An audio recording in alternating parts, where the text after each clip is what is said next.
এইবারের সিজনে আমি আমার ইউটিউব চ্যানেলে কোনো ভিডিও দিই নাই, তো ভাবলাম শেষ মুহূর্তে যেহেতু পরীক্ষার আর মাত্র 1 মাস সময় বাকি আছে, তাহলে একটা ভিডিও দেওয়া উচিত।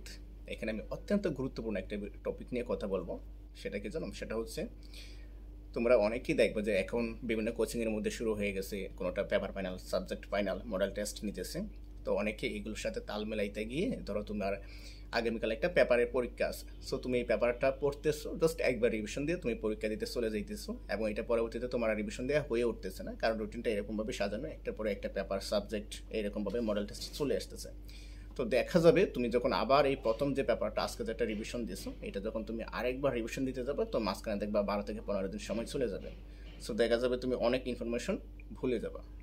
আমি যে কাজটা করতাম, হয়তোবা তোমরা যদি আমার চ্যানেলে অন্যান্য ভিডিওগুলো দেখে দেখো, তাহলে হয়তোবা বুঝতে পেরেছো যে আমি লাস্ট 2 মাস কোনো কোচিং করে নেই, কোচিং একদম ছেড়ে দিয়েছিলাম, ছেড়ে দিয়ে একদম নিজের মতো করে প্রিপারেশন নিয়েছিলাম। তো লাস্ট 1 মান্থে আমি যে কাজটা করছিলাম, লাস্টের মাসে, সেটা হচ্ছে আমি একটা পেপার ধরতাম, একটা paper as soon as possible, যত তাড়াতাড়ি সম্ভব আমি একবার রিভিশন দিয়ে শেষ করে ফেলতাম, এবং একবার রিভিশন দিয়ে আমি কী করতাম, এটাকে আরেকবার রিভিশন দিতাম। ধরো আমি বোটানি পড়তেছি, তাহলে বোটানি রিভিশন দিতে আমার 2 দিন সময় লাগে, সো আমি 2 দিনে একটা রিভিশন দিতাম, রিভিশন দিয়ে তারপর হচ্ছে আমি আরেকটা ব্যাক রিভিশন দিতাম। কীরকম ব্যাক রিভিশন? জাস্ট আমি যে জিনিসগুলো ভুলে যাই, জাস্ট পেজ উল্টাইতাম আর এই ইনফরমেশনগুলো দেখতাম। সো ধরো এরকমভাবে কন্টিনিউ করে আমি একটা ব্যাক রিভিশন দিয়ে শেষ করলাম।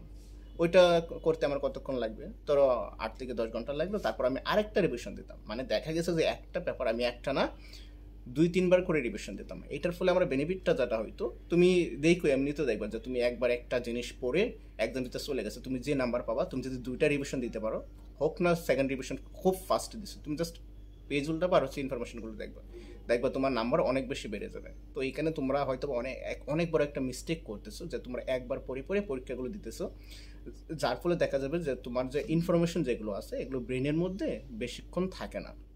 আমাদের ব্রেন হচ্ছে রিপিটেড, তুমি একটা ইনফরমেশন যত বেশি রিপিট করবে, এটা ব্রেনের মধ্যে তত স্ট্রং একটা মেমোরি ক্রিয়েট করবে। এবং এই জিনিসটা আমার ক্ষেত্রে অনেক বেশি ইফেক্টিভ হয়েছিল, যে আমি যেহেতু এইরকমভাবে একটানা 2 থেকে 3 বার রিভিশন দিয়েছি, দেখা গেছে যে একটা সূক্ষ্ম ইনফরমেশন, ধর একটা পিএইচ, যেটা আমার কোনোদিন মনে থাকতো না, এইটা আমার ব্রেনের মধ্যে অনেক দিন মনে থাকতো। যেহেতু তোমার সামনে আর মাত্র সময়ই আছে 1 মাস, সো তুমি যদি এরকমভাবে রিভিশন দিতে পারো, টানা 2 বার অথবা 3 বার সেম জিনিস তুমি টানা 2 বার অথবা 3 বার পড়বা, তাহলে দেখবে কি এটা তোমার ব্রেনের মধ্যে অনেক দিন মনে থাকবে।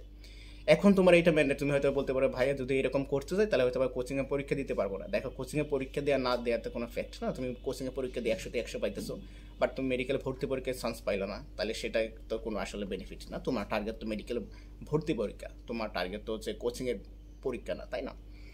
সো চাইলে তোমরা এই জিনিসটা অ্যাপ্লাই করতে পারো। এবং এই জিনিসটার গুরুত্ব আমি সবচেয়ে বেশি বুঝতে পেরেছি আমাদের মেডিকেল লাইফে দেখবো হচ্ছে কার্ড থেকে, টার্ম থেকে, প্রফেশনাল পরীক্ষাগুলো থাকে। তো এইখানে এই জিনিসটা অনেক বেশি কাজে লাগে। এইটা হয়তো আমি ইন্টারের আগে সেরকমভাবে অ্যাপ্লাই করি নাই, বাট মেডিকেলে দেখা গেছে তুমি যদি একটা জিনিস 4-5 বার না পড়ে পরীক্ষা দিতে চাও, তাহলে দেখবা জিনিসটা তোমার কীরকম যেন তোমার মাথা গেছে হাওয়া হয়ে যাবে, অনেক কিছুই তোমার মনে থাকবে না, তুমি লিখতে পারবে না, ভাইবাতে অনেক খারাপ করবা। সো তুমি যত বেশি রিপিট করবা, তোমার জিনিসটা ব্রেনের মধ্যে তত বেশি মনে থাকবে, একদম সুপারফিশিয়ালি চলে যাবে, তুমি ইজিলি আনসার করে ফেলতে পারবা। শেষে আরেকটা জিনিস বলে দিই, তোমার শুধু বারবার রিভিশন দিলে হবে না, শেষে তোমার প্র্যাকটিসও করা লাগবে। এখন এখন পোলাপানে যে মিস্টেকটা করে, সেটা হচ্ছে ওরা দেখা যাচ্ছে একবার একটা জিনিস, একটা পেপার পড়ে তারপর ওরা কোচিংয়ে পরীক্ষা দিতে গেছে, কোচিংয়ে যাইতে 1 ঘন্টা, আসতে 1 ঘন্টা, তোমার 2 ঘন্টা নষ্ট হয়ে গেছে। অথচ তুমি 2 ঘন্টার সময়ে 2-3টা চ্যাপ্টার পড়ে ফেলতে পারবা। সো এই কাজ করা যাবে না।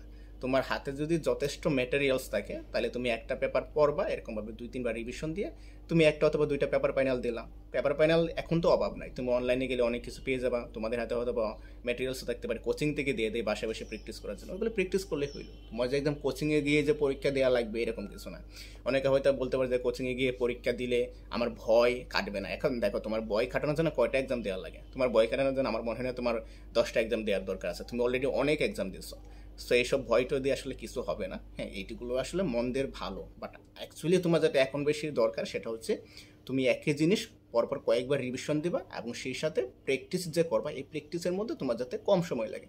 তুমি কোচিংয়ে 1 ঘন্টার একটা পরীক্ষা দিতে যাবা, সেখানে তোমার যদি আরও এক্সট্রা 2 ঘন্টা নষ্ট হয়, বাসায় তো তুমি 3টা পরীক্ষা দিতে পারতেছো।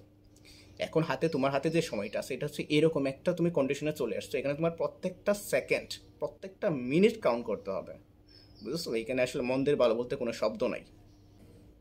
জাস্ট আমার এইটুকুই বলার ছিল। যদি তোমাদের কোনো কিছু জানার থাকে তাহলে কমেন্ট করো, চেষ্টা করবো আরেকটা ভিডিও বানানোর জন্য। ওকে, ভালো থেকো, আল্লাহ হাফেজ।